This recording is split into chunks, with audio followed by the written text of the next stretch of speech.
Hi, and welcome to Lab 415's Marketing and Election Year Spotlight. I'm Mark Viale, and today we're going to shine the spotlight on the election year. And we use these spotlights to bring clarity to hot topics by inviting industry experts, startup founders, marketing leaders to bring clarity, but also just to share their journey and all things growth. And today's topic is no stranger to growth, because every brand I talk to, and I remember going through this in prior elections, we're always wondering, how will the election affect ad spend, especially closer to the November election.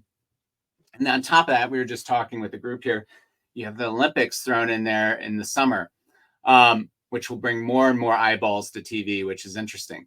But you're going to get so many eyeballs coming to the internet. You're going to have lots on TV, and so the political election year is going to bring so much ad spend. And we were just looking at a Reuters piece. It's predicted that they'll increase from 2020.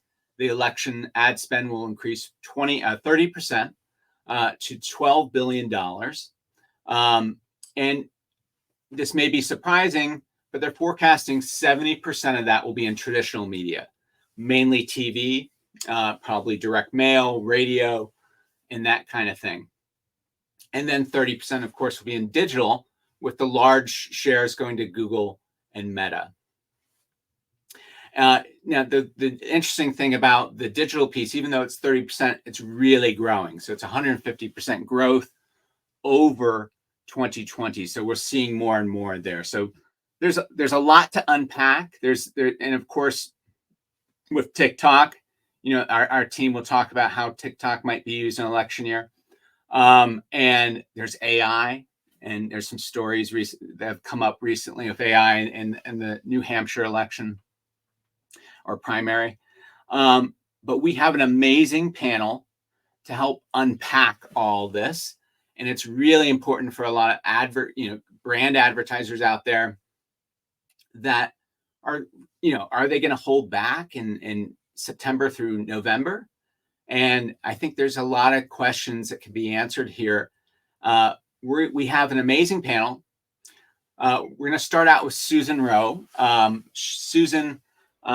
going to start with Susan because she has several years of experience in traditional media, and that's going to be the lion's share of political ad spend. And she, she's worked on several big agencies, Carat, Ogilvy, several great brands. We worked years ago together on The Real Real, doing TV with The Real Real, The Farmer's Dog, and she currently works with me on Lab 415's business. And we also have a digital pro, a tour de force in the digital arena from Aimclear, Amanda Farley, who's the CMO of Aimclear. I've known Aimclear for over a decade. I've worked with them from the client side on several accounts, and I go to them on digital, paid and organic issues. They have a great team. Highly recommend them from digital marketing. And so Amanda's going to really bring that expertise into the equation here. And then lastly, we have Cora Swanson, who's the head of operations at Uplift. And so we have two consumer advertisers, and then we have Cora, who's on the political side. So she represents small campaigns, but also larger campaigns on the political side. And she has a wealth of knowledge in the political election ad spend arena. So amazing group here to really help you guys get through this and hopefully add some clarity. Welcome, team. Okay, so Susan, we're going to start off with you just to talk about the traditional side. A lot of TV advertisers out there, and I'm not going to, you can talk. Everybody can chime in here because CTV is on the other side of that TV equation. But tell us a little bit about your background and just your experience in the past with advertising, how it's been impacted by political campaigns. Thanks, Mark. Good afternoon, everybody, or morning, depending on where you are. My background is I worked primarily at Carat, eventually rose to Executive Vice President of Integrated Media. I worked on the offline side with performance marketing and brand, and I was sort of known for pulling the two of those things together, performance marketing and brand advertising, which now is sort of the rule of thumb these days than it used to be. And then I moved over to digital kind of early. So I worked for Carat Fusion, and then I ended up working for Ogilvy Neo in New York as well. Also kind of staying on the more on the offline side, but managing groups that did digital as well and trying to make sure that they all worked in concert with each other. And then I went into consulting, and I've done a whole bunch of really interesting things. I have a little bit of political experience, not a lot, but interesting in working more on a local level with political. And it's surprising how traditional it is. You're still trying to use television, often local TV, in order to be able to reach an audience. And that's kind of interesting to me that's sort of still sort of the stalwart, especially if you're looking at swing states or things like that. Susan and I were actually in a call with a client earlier this year, and they were talking about their year in terms of ad spend, and this particular client does national TV runs, both on the linear side and also on the CTV side. And so the topic came up, like, should we just shut down in September? And they're in the big markets. They're in like the LA, the New York, DC type markets. And it was really an eye opener to how Susan answered this question. Because I never even thought about where the concentration of ad spend would be versus national. Yeah, so a lot of the ad spend, especially for local campaigns, is done on a local level. And when you get into a local market, the CPMs are much higher for local cable than they are for spot television. So the dollars tend to focus on spot TV and then on cable in a local market. It's swing states also. And then increasingly, you want to be able to give a specific message to a specific group of people. So I would say that there is definitely some pressure on the big news networks nationally, but your message really wants to resonate within a particular state or within a particular geographic area, which is how things like CTV, which is coming on board, and how things like being able to use local market to be able to reach people from a radio and television perspective and from direct mail perspective. So it doesn't influence national as much as people think. Yeah, and I think the question's like, should I stop running on news channels during this time? Yeah, and the answer to that is absolutely not, because news channels actually are increased viewership. So they're a great place to catch people. We actually were able and were successful with using some of the debates and running performance marketing advertising in a debate, live debate, and getting a great payout from that, which is unheard of, that you can take that kind of primetime activity on a news channel and get a really good payout out of it, but it worked. So there are some other opportunities that kind of sneak up as well that we can use to our advantage. Yeah. I mean, because, we've noticed, right after Christmas, you get that bargain basement CPM rate on TV because nobody's running. But we noticed right after the holiday that CPM started going up because, even my 81-year-old mother said, "Oh my goodness, the Real's so smart to be running TV on CNN this morning because there's so many people watching." And I'm like, "Yep, you got it." And I think that's sort of if you want to, this is like, yeah, CPMs are going to be higher, but in terms of the reach you're going to get right now, and then just think about, moving into the summer as things get hotter. And then, because we typically, when we're talking to somebody about TV, usually their board is like, you better do CTV and you better run local.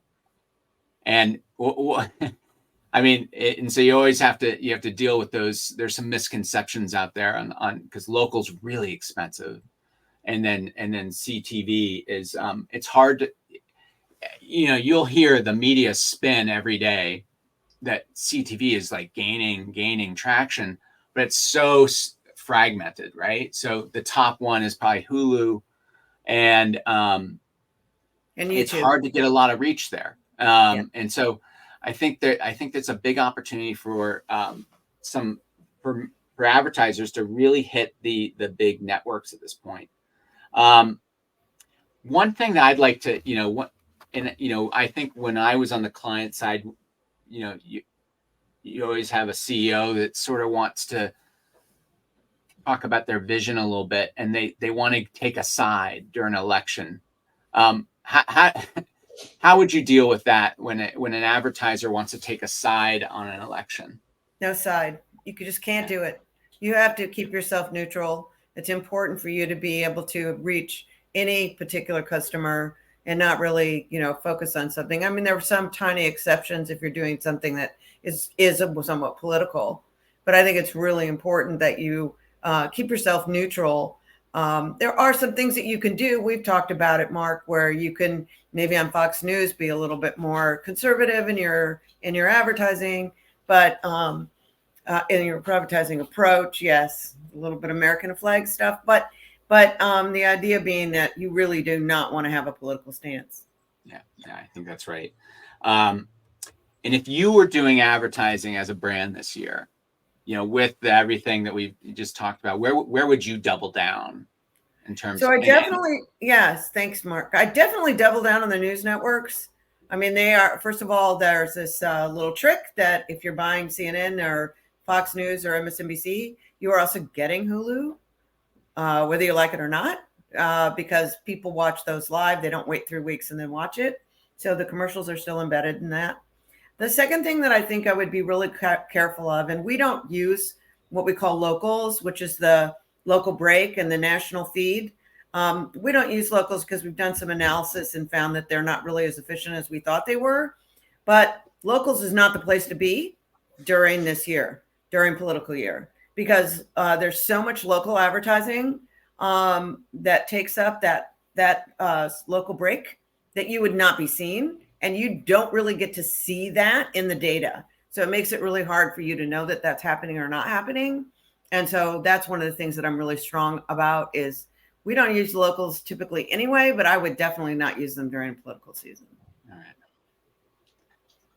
Thank you. And let's bring Amanda into the conversation. Amanda, I've known Amanda. I've worked with her on an account at Carewell. And then I've known,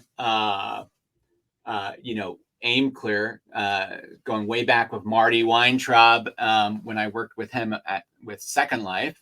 And so when people really want digital knowledge, Aimclear is where I go. And so welcome, Amanda. Why don't you give a little background on, and so we can just, everybody will get to know you a little bit better.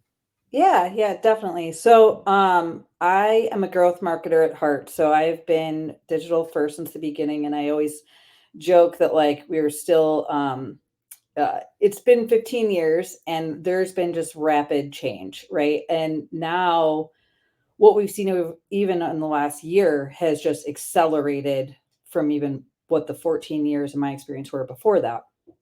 And so my job is really to guide brands and my clients through their growth goals digitally, and through all of that change and evolution. So when I see things like the elections and I look, even back to previous experiences in that arena, there are key things that I'm kind of getting ahead of this year with the clients that I serve and am helping grow, just to get ahead and really spend smart, and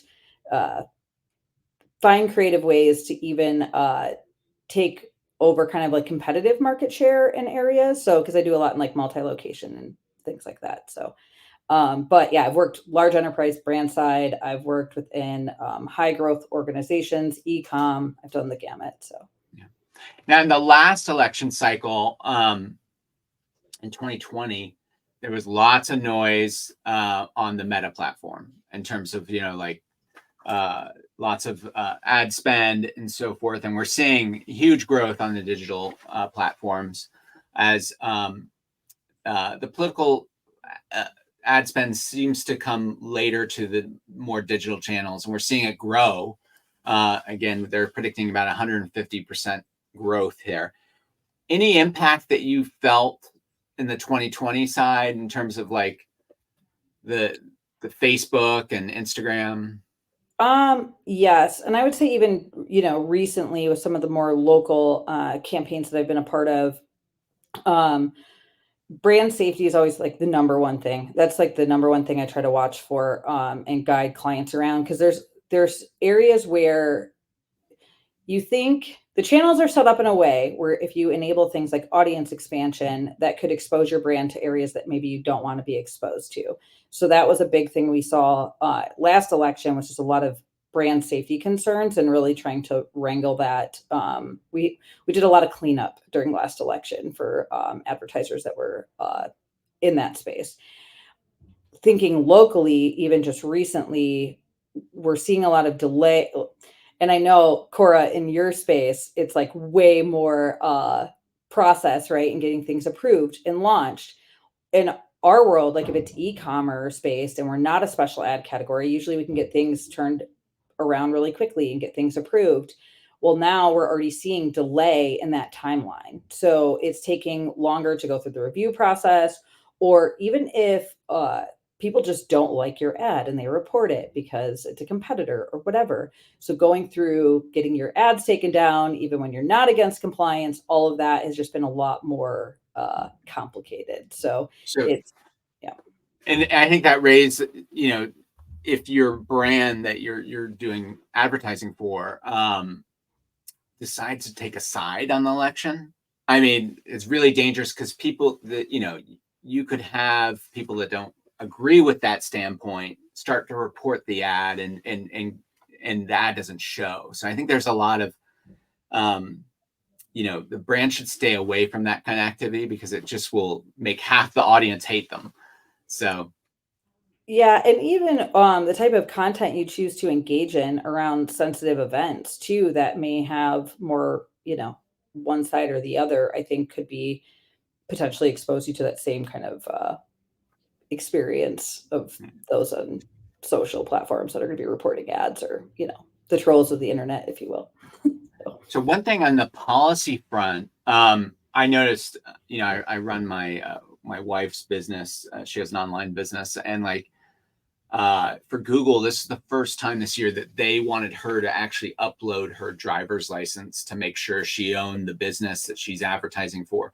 And I know Facebook and Meta had done that previously.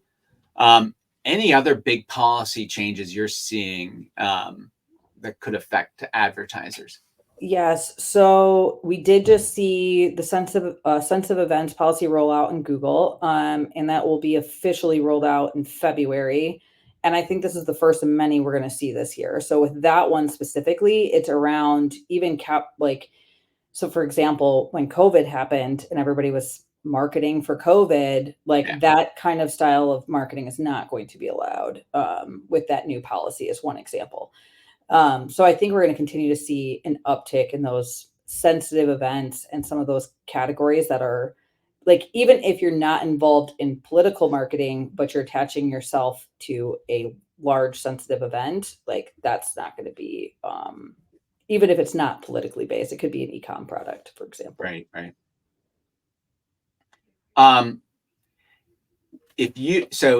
With brand advertising this year on the digital side, what would you say are your big double downs in terms of, what they should be thinking about for this year? And should they stop spending at any time this year?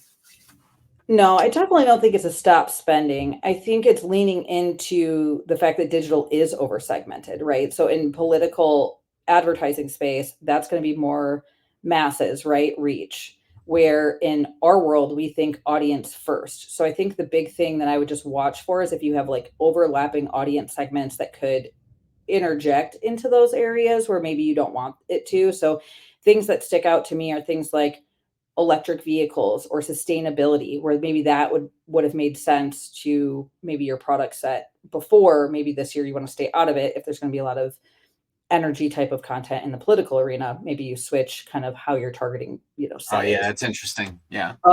So those are, because when I think of advertising, I always start with the who. Like, who are we talking to? And then really trying to understand where do we get that niche and where's that that really hyper focused segmentation at. So I don't think avoiding, spending is the answer, but it is being thoughtful about the approach that you're taking to marketing. What channels are you going to go on? And I think even looking at some of those, thinking about programmatic specifically, so whether that's CTV or streaming, anything like that, I think we're going to have a lot of new content coming out, especially with AI being in the middle of the election year, where you're going to have more misinformation. You're going to have more possibilities to where your ad could show on sensitive topics or contextual targeting. So it's like really just kind of niching in your right areas, diversifying your mix, and I don't know, but I'm still not afraid to spend on Google just because it's a Right. election year, but it is smarter spending. So yeah. Okay. And are you bullish from what you're hearing from your clients in terms of ad spend this year?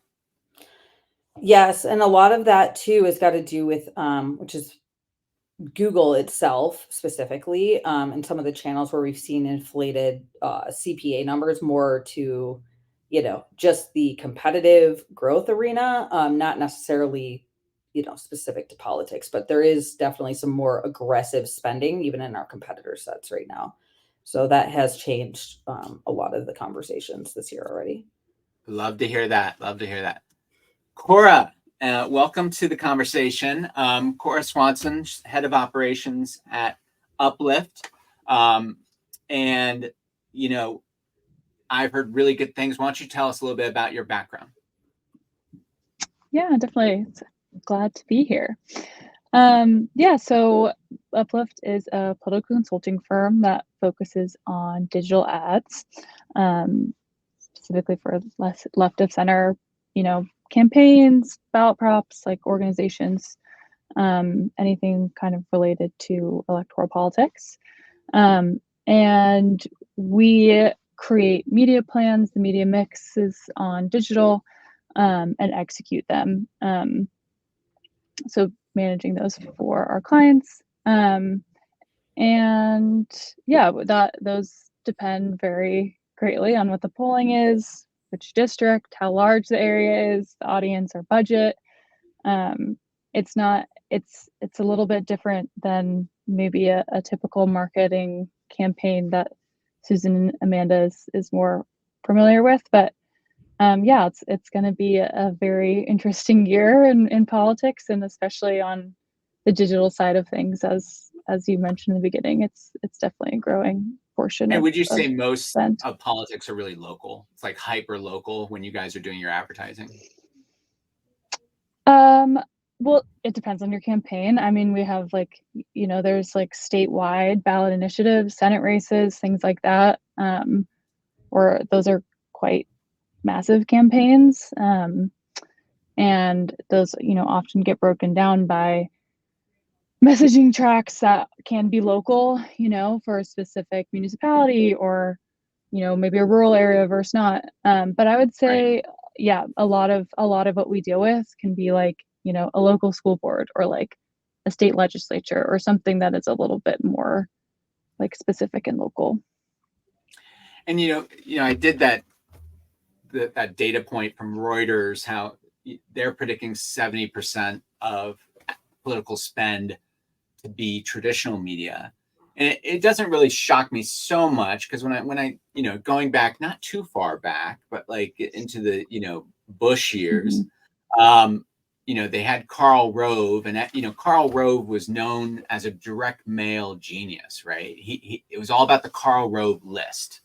And he was able to really, bring in the vote for the Bush years. And then, I would say Howard Dean and Obama really helped out on, starting to make social as Facebook became in vogue, as real big generators for political activity. Mm-hmm. What trends are you expecting this year? Yeah, I think the biggest trend is just more being spent on digital, especially CTV, OTT, and YouTube. We were talking about this a little bit beforehand, but YouTube, especially like with the rollout of YouTube TV, they have all these great options and reaches like a huge portion of the public, especially with all of the sports content that they now also run. I think it's going to be very important for campaigns to make sure they're on these platforms as well. Especially anytime you're targeting a somewhat younger audience. I think the biggest thing is like always be targeting voters, and you want to make sure you're hitting people that you can be sure will show up. But also there was a report that came out that was like over 70% of people under the age of 50 were spending the majority of their time streaming instead of like, a typical cable. So I think it's important to be there as well. Yeah. And speaking of like hot trends, how do you view TikTok during a political season? Well, TikTok does not allow political spending, so we don't really consider it too much. I mean, I think there's interesting things that campaigns could consider in terms of, working with influencers or creating their own channels, or, trying to figure out how to make that like authentic content that resonates with voters. But yeah, I don't necessarily see it as a major consideration for when you're like, designing a media plan and figuring out what your digital spend is. Yeah. For ads. And do you see, because I would say that's probably the biggest impacts in the last 4 years is influencers. In the last 4 years that they've become in vogue, right? Everybody's like, oh, I need an influencer effort. Do you feel that way with your candidates that you guys or issues that you represent? Are they trying to get like traditional consumer influencers to get on a campaign? Because that could be negative for them as well. No, I don't think so. I mean, I think when you get to the level of, maybe Congress, Senate, like presidential, like that becomes something I would consider more. But if you're like a local elected, like I think that's a lot of time and energy, and there's like no way to guarantee that you're reaching voters, Right. Like that can't be targeted by your voter base, by location a lot of times. Like it's just not that useful. Right.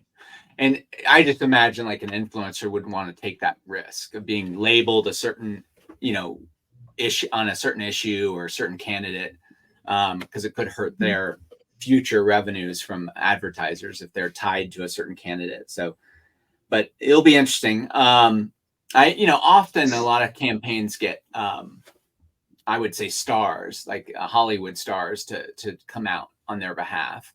So maybe we'll see some of that. In terms of, we're talking about local versus national. And is it your belief that, the hot states are going to be the swing states? That's where all this political ad spend is going to be.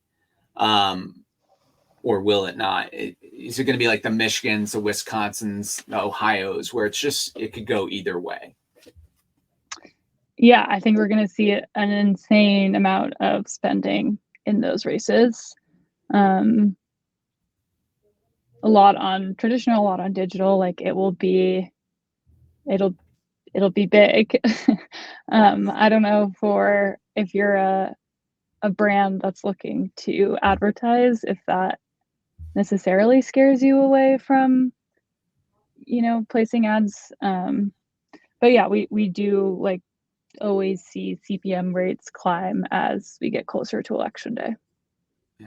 And then on the AI front, is there any policies that you're running into, like, so that they want to make sure, like, if it's a voiceover, or if it's a a video, that it's the real person? Is there anything that they're doing? Because, and I'll give you, I don't know if everybody's heard, but I think it was all over the news that during the New Hampshire primary, there was a robocall effort with Joe Biden's voice, but it wasn't really him.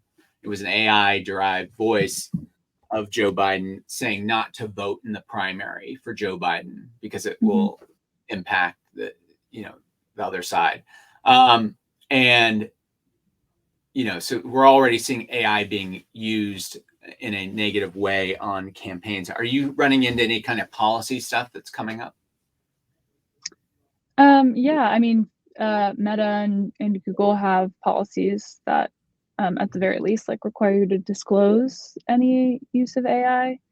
And then I think beyond that, like, if you're using a DSP, my understanding is that's basically based on that DSP. I know there's legislation in certain states that's being considered now to try and regulate that better.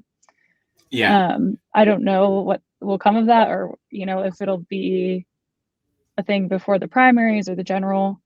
I mean, I also, like, it's a moral thing, right? Like, I would never run an ad campaign that uses right AI. That's right. Contrary to, and I hope other advertisers in the field agree with that and don't use it for nefarious purposes. Amanda and Cora, are you guys, like, when you guys upload videos or anything into these paid social arenas, is it taking longer? Are they running, like, AI checks to see if anything's contrived?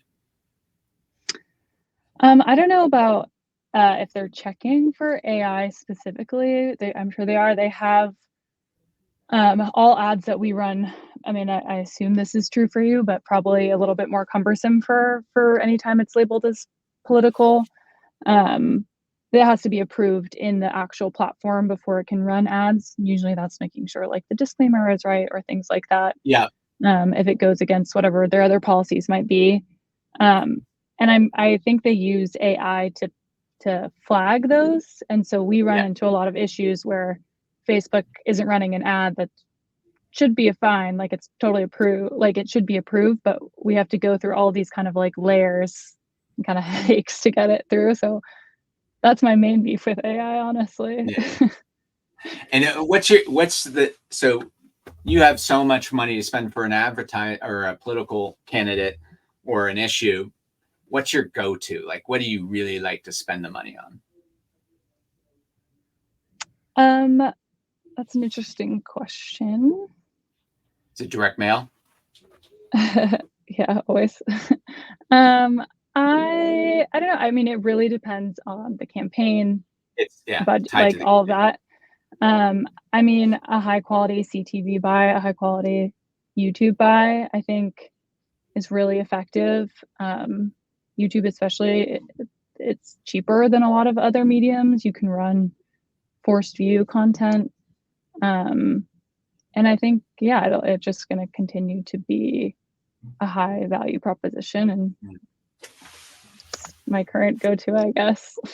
Yeah. And Amanda, are you seeing a lot more YouTube spending?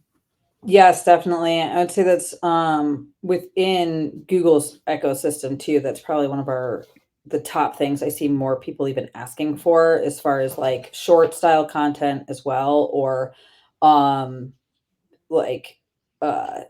even looking at some of that cross device usage. We're seeing the CTV portion of YouTube actually growing as well within the set. So yeah, YouTube's been a big push. Programmatic definitely is a push as well, but I think YouTube for a lot of brand advertisers makes sense because it does marry very well with a lot of their other strategies that are lower funnel too. So that's one of those areas that'll be really interesting to see how the YouTube costs are impacted. Yeah. Specifically because that is such a cross and area. And it's a big generator for PMAX, right? So PMAX uses YouTube a lot, right? Yep. And with their new formats too, even with like demand gen and some of the stuff that's rolling out of beta, like it all has video elements to it, which is going to include some sort of YouTube integration. So yeah, that part will be super interesting on the placements and seeing how that all rolls out. And you guys, if you're a brand or a political candidate without video, is that a big drawback? I would say video is really important. Yeah. There's it's it's a good way to deliver a story. It's more persuasive. I definitely think there's a place for display advertising, programmatic display, especially when it comes to like a GOTV turnout. Maybe you have a candidate with really, really low name ID, like things like that. It's a pretty cost-effective way to do that. Also, search ads are not, video ads, but I think extremely important, especially for, political campaign. So. And for our LinkedIn audience, if you want to bring in a question, this is a perfect time to bring in a question. We're sort of just winding down here. I've got a real good zinger for the team here, but I just want to make sure that we're opening it up for questions. You've got 3 amazing experts here. So if you want to run a political ad campaign, Cora's here. Digital, we got Amanda, and then Susan for offline. So lots of expertise here. If you have a question, even if it's not tied to the political campaign, we're here for you. The question I have that's been going through my head, and I've been watching CNN not because of the news, because I want to make sure my clients' ads are running. But who's been crushing it lately is Jacuzzi. So Jacuzzi's just like, wham, beginning of the year. I guess, Susan told me that folks, that have an elderly parent, and that they want to make decisions in the beginning of the year for that parent. And Jacuzzi's been nailing it with their, shower chair. And I noticed that they've been doing heavy use on the end plate of their TV advertising of QR codes. How does everybody feel about QR codes in video?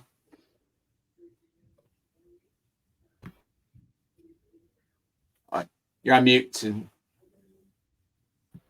I actually think that it's a great opportunity as long as as long as you are not taking something away from your other approaches to be able to respond.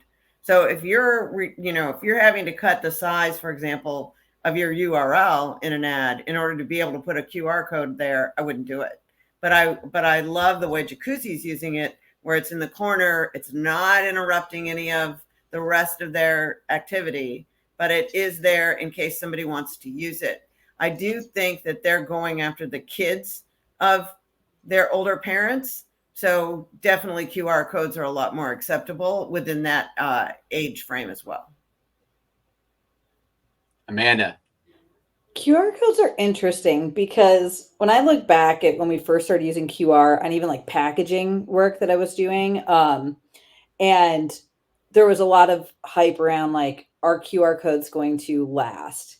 And I think QR codes have surprised even me on like how much they're actually used in the day-to-day. Similar to Susan, I think it's all about the placement, and like that wouldn't, like, obviously you wouldn't want to do that like if you're already on a digital ad where you could just click it, but from a CTV YouTube perspective, that like it makes sense to me depending on the product set and the audience, as long as it's done in the right way from a placement perspective. But we see that a lot in out of home now too, like tons of that. So and I think they're here to stay. Like I've with the menus and everything too, like that's one of those things where like everywhere now. So it's Oh yeah. Cora, what about in political campaigns? Sure. I don't have a strong opinion one way or the other. Like if you have a CTV buy that you feel like you want to give some more like voting information or something like that with a QR code, like go for it. I would keep your expectations pretty low. especially for a campaign, like you see a jacuzzi chair you really want, you want to know the information right away. I don't think that's most people's reactions when they see a political ad. So, might be better to use that space in a more effective way for political specifically. But yeah, I think the only other thing that I would say is that from a political perspective is that, as we grow more into trying to get people to donate, right, or trying to get people to volunteer, that's a great way to get them to a particular landing page on your site in order to have them do one of those two things. So that's where I think it might be pretty interesting to use. But there's no point in digital, right? Because you've got to click through right there, so you don't have to worry about it. Yeah. And then one last one here as we're waiting for some questions in the audience. SMS or emails, Cora? For which purpose? Just so you can, when you're trying to get, when people come to a political website, are you trying to grab their phone number or their email? I mean, beyond the donation. Historically, it's email. I think email program they're way harder to run these days, as they were in like 2018 when they were just raising insane amounts of money. The Uplift works on social and email as well, and we do texting campaigns, and I've been like pretty surprised to see how well texting works for fundraising. And for like a GOTV, like making sure people have information around how and where to vote. Like I think those are great tools. And I've found, Mark, locally that we've sort of flipped from phone calling to texting. Yeah. Because so many people don't answer their phone when it's not an identified number, that we find texting to be more effective. I think it's too invasive. Vote. Yeah. GOTV. And I think with email, I think it's, everybody has a Google Mail, and like they do this job of making sure those political donations go into your promotion folder. And so you don't see them because it doesn't come into your updates or your primary. So SMS, I feel like, and on the consumer side, we see SMS outpacing email like 4-1 in terms of effectiveness. So it seems, and it started, I think, with political campaigns, because it became the norm in 2020 to get, and even before that, to be getting so many political inquiries via my phone on SMS. And then I was like, oh, we have to do this on consumer because it's so effective. And that's what I've seen. It's always like the conversion's 4x. Yeah. Amanda, anything on your side? So I think, SMS, I think, is something that super effective for sure. And when I think of email, it's not just getting through the inbox. I think about the handling of PII this year, and I'm wondering how that's going to roll out. And kind of to Cora's point earlier, I hope that everyone is doing what they're supposed to be doing from a compliance and ethical standpoint. But I will not be surprised when we hear the stories coming out of how that has been used from a advertising perspective, if you have that kind of data, because we know that type of political data too is available and you can purchase it. So it'll be interesting as the cookie is also rolling out, like deprecating. Their goal is to get to 100% by the end of the year. We'll see. But the use of first party data is going to be critical for targeting. Oh yeah. I think that's a show. That's a show, Amanda. I think we may invite you back for, is like, because I do want to talk about third-party cookies.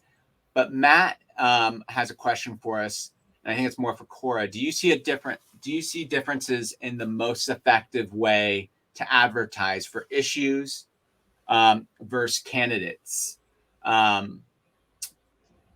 campaigns? That's a really interesting question.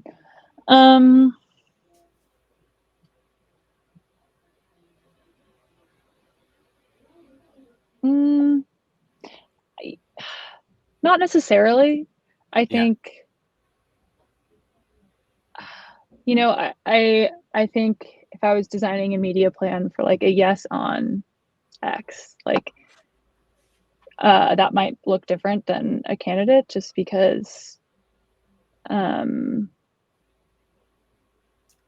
you know, I don't know, like it depends on the issue, right? Like is it a complicated ballot prop or something like that, where like you really need to like explain something that's a little bit funky, or is it like an easy vote yes for like free school lunch or something like that, where it's an easy to communicate and you just need to like build reps in, you know? So yeah, I don't know. I think it depends, but yeah, I think largely it's a similar tactic of like identifying who our voters are, where we can find them, and like the best way to do it. And we actually have a tool at Uplift called Calibrate that we have a data scientist on board who helps us identify our target audience and where statistically they're most likely to be online. So yeah, that's a question I'd probably throw to my data scientist, to be honest. What about like a cause like supporting green energy? Non-ballot issues. So for something that is like a long-term, it's not like there's a specific end date, you know, where it's like we all are building towards an election day versus like, are we supporting green energy broadly? Do we want to support like maybe something in the legislature, that a bill they're deciding on, something like that? Yeah, I think same idea. You'd probably have maybe a slightly different use of tactics, where you try and bring in more people. Maybe you like use more social media, things like that. But again, no, I wouldn't necessarily do a full 180 of tactics.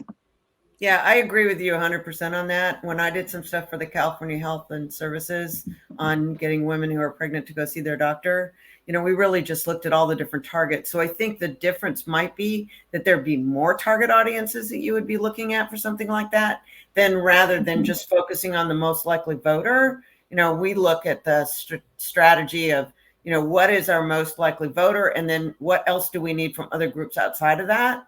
And then we focus on those when we're doing a candidate. But when you flip into an issue, then you've got to look at who you're trying to reach, and then who are the influencers that you're trying to reach as well, that have influence on that particular person for what goal you're trying to reach. So it's the issues is just different in the way in which you approach it, in terms of how you add on different target audiences compared to the kind of the philosophy that you would take if you're doing political, where you're looking for voters first. Yeah. And then you're trying to find out what can you add on there that would be just sort of icing on the cake, if you will. Yeah, because issues have like unlikely allies, you know. Correct. And so it's like your targeting is a little different. Yes. I would say creative too is probably could be a big differentiator as well. Mm-hmm. Like if you're going to segment how your messaging's going out, depending on what that is, like that's going to be to correspond about the end date. Like you don't have an end date. Your creative might be super specific to that overarching theme, not necessarily like do this by this time, or we're trying to get fundraising or whatever. So I think, and even if I look at some of the campaigns we ran just recently, a lot of what worked is that we did video content, different shoots around the local area that were designed to talk about what was important to specific target audiences. So like what, you know, yeah.